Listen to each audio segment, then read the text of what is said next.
AITA for telling my boyfriend he can't use my car anymore to take his kids to school every day. His children are not my responsibility, and I also have to pay for his car, which is just sitting idle. I'm Sarah. I'm 30 years old, and I've been with my boyfriend, James, for a little over 4 years. When I first met him, I thought he was laid back, chill, and easygoing, the kind of man who didn't let the small things get to him. I was 26 at the time, working full-time, just coming into my own financially and emotionally. James was 32, divorced, with 2 kids from a previous marriage. He had a good sense of humor and this confident, quiet demeanor that drew me in. He also had a car. Well, technically, it was a rusting silver sedan that looked like it had seen the Great Depression and never recovered. Even back then, the car was barely functional. The inspection sticker was expired by 3 years. The brakes made this horrid, grinding sound that turned heads for all the wrong reasons. The check engine light wasn't just on. It was a permanent fixture. I remember asking him once if he planned on getting it looked at, and he just shrugged and said, "Yeah, I'll get around to it," but he never did. He kept driving it until a cop finally pulled him over and told him that next time it wouldn't be a warning. It would be a ticket. That should have been his wake-up call. It wasn't. He stopped driving it after that, but he didn't fix it either. The car just sat first in front of our old apartment, taking up one of the only 2 guest spots. For an entire year, it gathered dust, leaves, and guilt in equal measure. When winter came, it turned into an ice sculpture. I used to joke that it was a monument to male procrastination. Except it wasn't funny anymore when the building manager asked if it could be moved, and I had to cover for James with a half-baked excuse. Then we moved. Different apartment, different landlord, different parking lot. But the same rotting car came with us. This time it was even worse. We had assigned spaces, and James parked it in the overflow lot, where it sat for another year. Winter came again, and that's when the real trouble started. The snowplow couldn't get around it. Our landlord, who had been incredibly patient up until that point, cornered me one afternoon while I was taking out the trash and said bluntly, "That car has to go. It's causing problems." I told James. He rolled his eyes and said, "It's my car. I can have it here. Where does it say in the lease?" "I can't." He didn't even get up from the couch. I was mortified. I was the one who had to pass this man in the hallway. I was the one who had to make eye contact with neighbors as they climbed over a snowbank because his dead car was blocking access. I was the one fielding passive-aggressive notes and awkward silences. The final straw came in January. The landlord gave us an ultimatum. Move the car, or don't expect a lease renewal. I didn't even bother trying to reason with James again. I just did it. I ordered a new battery. I watched 6 YouTube tutorials and taught myself how to install it. I paid for a tow truck. I searched online for hours until I found a storage facility with space. I paid the first month's rent, $200, and then I moved the car myself. All of this without a single gesture of effort from him. No offer to help, no apology, no thanks. That was 7 months ago. Every month since then, $200 leaves my account like clockwork. I've dropped over $1,400 keeping the decaying pile of metal off the street. And James, still nothing. No plan, no check, no acknowledgement. Last month, I sat him down. I didn't yell that I didn't accuse. I simply said that I was tired. Tired of being the one who always fixes things. Tired of being the default adult in our relationship. I told him I was starting to feel unattracted to him. Not because of his looks or his job or anything superficial, but because of his total lack of initiative. I told him I felt like I was becoming his mother, his mechanic, his chauffeur, and his bank account all rolled into one. He nodded like he understood. He said he heard me and promised to figure it out. That was a month ago. Nothing has changed. In fact, things have gotten worse. He drives my car now every day without asking. He uses it to drive his kids to school. He uses it to get to work. Sometimes I come home, and he's already taken it without telling me. I would not have minded it in the beginning. I love his kids. They're great, and I understand he needs to get around. But it started to feel like the car is his now. Like I'm just the person who pays the insurance and hands over the keys. And yes, I'm the one who pays the insurance. I'm also the one who paid off the car. Last month, it was a big moment for me. My first car fully owned. I should have been celebrating. Instead, I stood in my kitchen that evening watching him toss the keys on the counter like it was his God-given right. And I felt nothing. No joy, just a deep, tired anger. I want to tell him he can't drive it anymore.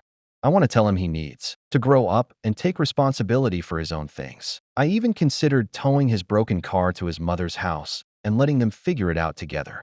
His mom still defends everything he does. By the way, she once told me I should be grateful that James lets me have a say in the house because he's the man.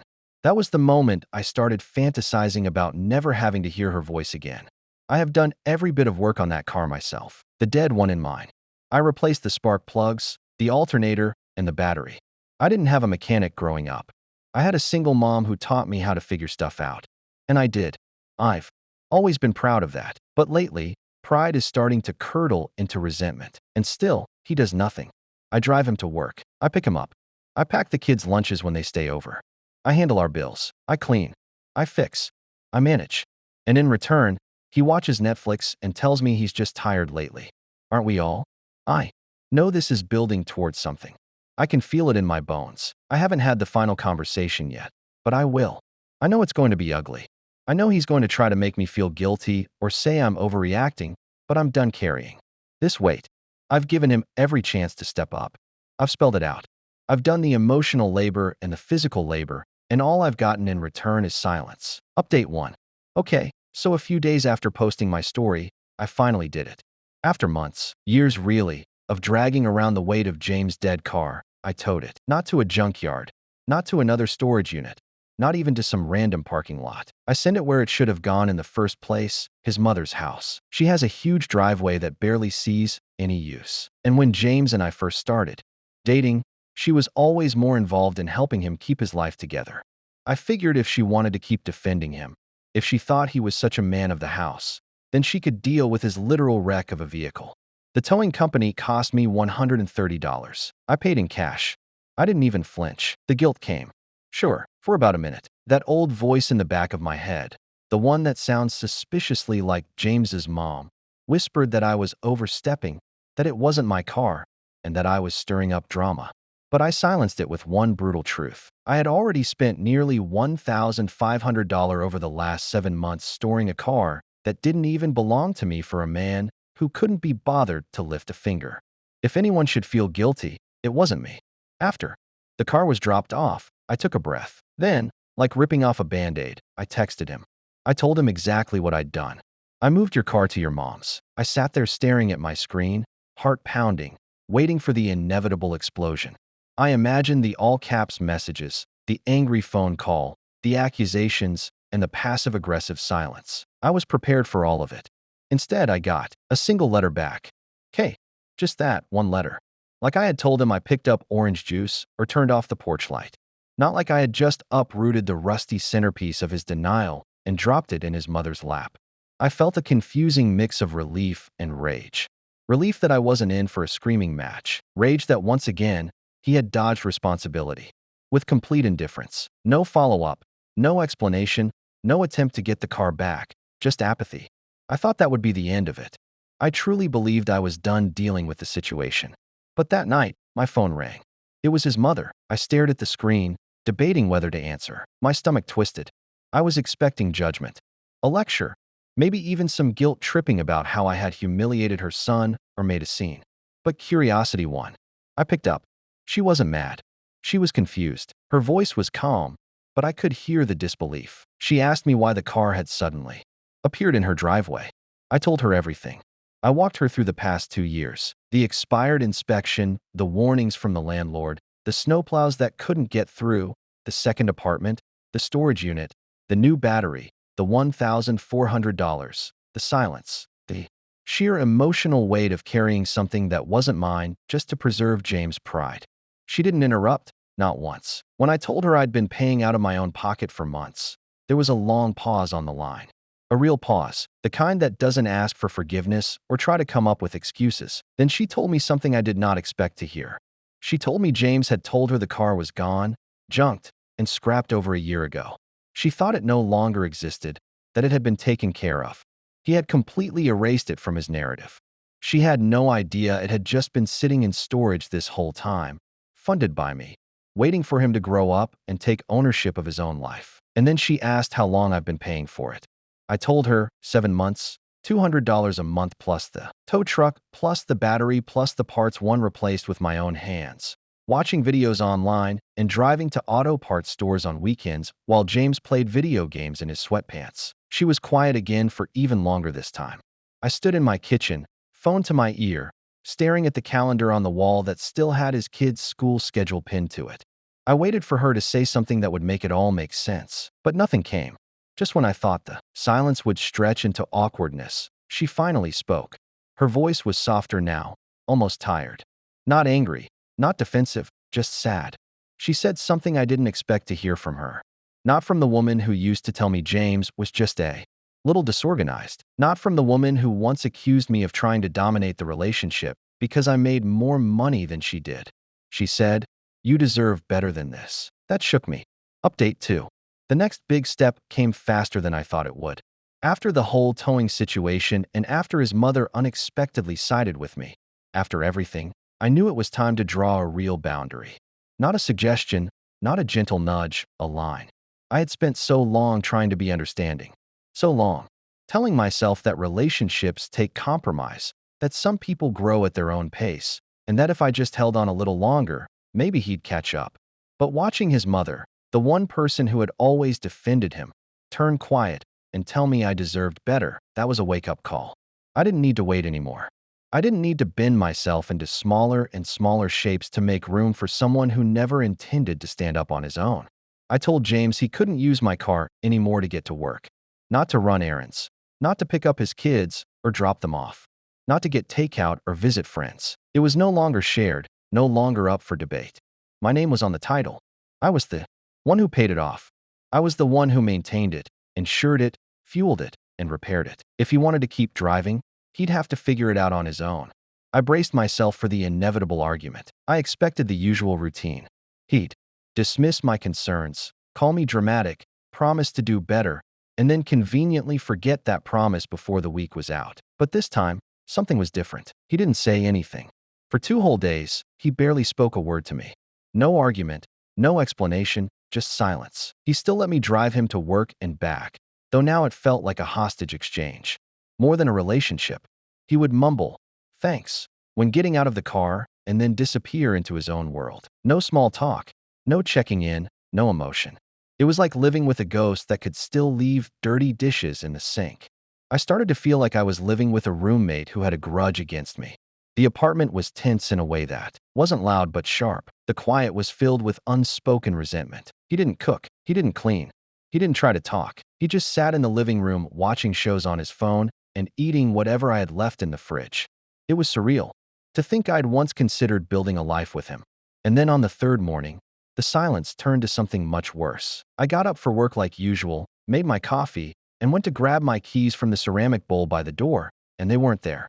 I checked my purse, my coat pocket, and the kitchen counter. Nothing.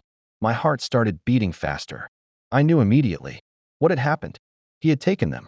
While I was asleep, James had crept into the living room, taken my keys, and left in my car. I stood in the entryway of our apartment, barefoot and stunned. A mix of fury and disbelief crashed over me like a wave. This wasn't forgetfulness. This wasn't some innocent mistake. This was intentional, calculated, and entitled. I texted him right away, asking where he was. No response, not even the courtesy of a read receipt. Hours passed. I missed a meeting. I missed a deadline. I paced the apartment in a fog of frustration, staring at my phone like it was a bomb about to go off. I couldn't believe it. I had drawn a clear boundary, and he had crossed it in the most dismissive way possible. Like my decision meant nothing. Like I meant nothing. He finally came home around noon, casually walked through the door, tossed the keys on the counter like it was any other day, and asked if there was anything to eat. I didn't respond. I couldn't. I was too stunned by the audacity. That was it for me. I told him he could find his own way to work from now on. I wasn't going to be his personal driver, his silent partner, or the background character in the movie of his life. I had done everything I could to be supportive. I had given him more grace than anyone should reasonably be expected to give. And he had repaid that by stealing my car while I slept. The complete lack of respect in that moment flipped a switch inside me that I couldn't unflip. That's when the mask cracked. All the indifference, the quiet detachment, and the passive silence are gone, replaced with rage. He exploded, accused me of being cruel, said I was selfish and cold. Said I knew how important it was for him to have a car, that I knew he needed it to see his kids, and that I was holding power over him just to hurt him. He said if I really loved him, I would help him until he could afford his own. That line was like a slap to the face because he could afford his own car. He just didn't want to. Every paycheck he got went to food deliveries, new clothes, streaming services, gaming gear, and whatever else gave him a quick dopamine hit. He had money. He just didn't spend it on responsibilities. He avoided consequences the way most people avoid fire. He thought saying, "I'll get around to it," was a valid life strategy. I watched him do it with the car. I watched him do it with bills. I watched him do it with his job, his kids, and his future. He thought life would just work out as long as someone else cleaned up the mess behind him. I reminded him of all of this as calmly as I could, though I was shaking. I reminded him that love is not indentured servitude, and that it's not my job to be the financial backbone of a grown man who refuses to stand up straight. I told him that caring about someone doesn't mean carrying them indefinitely while they sink into complacency and drag you with them. I told him that I wasn't the villain in his story. He was just angry that I'd stopped volunteering to be his unpaid support system. He didn't want to hear it. He turned red with anger, tossed the couch pillow across the room, stormed into the bedroom, threw some things into a duffel bag, and walked out. No apology, no remorse, just ego and entitlement wrapped in rage. He went to his mother's house, the same house where the car still sat, rotting in her driveway like a monument to every choice he refused to make. Where the car was still sitting, by the way. Update 3.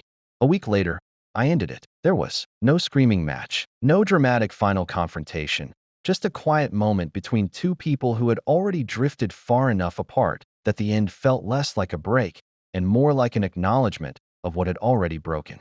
James never tried to apologize. Not for the car, not for the keys, not for the way he had used my time, my patience, my energy, my car, my money. For someone who claimed to care, he made no attempt to fix anything. When I called things off, his reaction was a shrug. A literal shrug. Like I had just told him we were out of milk. Like I had been a placeholder in his life, and he had already moved on emotionally long before I ever realized it. And that, more than anything else, confirmed it was the right decision. There was no speech from him, no guilt, no begging, no. What can I do to make this work? Just silence and that damn shrug. And I stood there in our apartment wondering how I ever confused cohabitation with love. I had spent 4 years investing in a future that he never showed up for years doing emotional gymnastics to justify every shortcoming. For years I told myself he just needed time, space, and support. What he really needed was accountability. And he wasn't interested in that. 2 days after the breakup, his mother reached out to me again. Her voice was different this time. Quieter, less defensive, and less full of excuses. She told me she was sorry. She said she wished she had raised him differently, that somewhere along the way she had made excuses for his behavior instead of correcting it, and that she saw too much of herself in his avoidance and thought he'd grow out of it. She said she had hoped I'd be the one to finally motivate him to be the turning point in his life. And then she said, I shouldn't carry that weight. That line hit me like a freight train, because that's exactly what I had been doing. Carrying the weight of his choices, of his failures, of his comfort, of his future. I had told myself that love meant sacrifice, and I had sacrificed until there was nothing left to give. I had become someone I didn't recognize. The woman who made excuses for why her partner never showed up. The woman who fixed problems that weren't hers. The woman who waited and waited. And waited for what? A version of James that never existed beyond hope. So, I stopped carrying it. I canceled the storage unit that same afternoon. It felt symbolic, like a cord had finally been cut. I walked in, signed the final paperwork, handed over the key, and watched them roll the metal door shut on a space that had once held more than just a car. It had held every ounce of resentment and misplaced loyalty I'd been dragging behind me. I changed the locks on the apartment. I didn't need to legally. He'd moved out, but I didn't want even the idea of him having access to my space. My home, my peace. I replaced the doorknob, installed a new deadbolt, and slept better that night than I had in months. I bought a steering wheel lock. It wasn't about safety so much as it was about reclaiming ownership over my car, over my time, over my autonomy. That lock was my way of saying, this is mine now. No more sharing by obligation. No more silent thefts. No more blurred lines between generosity and exploitation. I cleaned out the glove box, too. Found one of his old hoodies crumpled in the back seat. I didn't cry. I didn't smell it for nostalgia. I just tossed it in a donation bin on the way to the grocery store and kept moving. And for the first time in a long time, I started driving my car like it was mine again. Not his substitute ride, not a family taxi, not a burden or a battleground. Just my car. Windows down, music up, gas, tank full because I wanted it to be. It felt like breathing fresh air after being underwater too long. It's strange how fast life recalibrates once you let go of the things dragging you down. I found time again. Time to read, to cook, to sit in silence without anxiety buzzing in the background. I caught up with friends I hadn't seen in forever. I stopped saying yes out of obligation and started asking myself what I wanted. Not what would keep the peace, not what would avoid the next outburst, just what I wanted. I'm not going to pretend I didn't doubt myself. I did. Late at night, I wondered if I had been too harsh, if I should have tried harder. But the thing about peace is that once you have a taste of it, the idea of going back becomes unbearable. I don't know if I was wrong for letting it go this far. I don't know why it took 4 years, thousands of dollars, and one rusty car to snap me out of the fog, but I do know this. I'm not letting anyone treat me like a convenience ever again.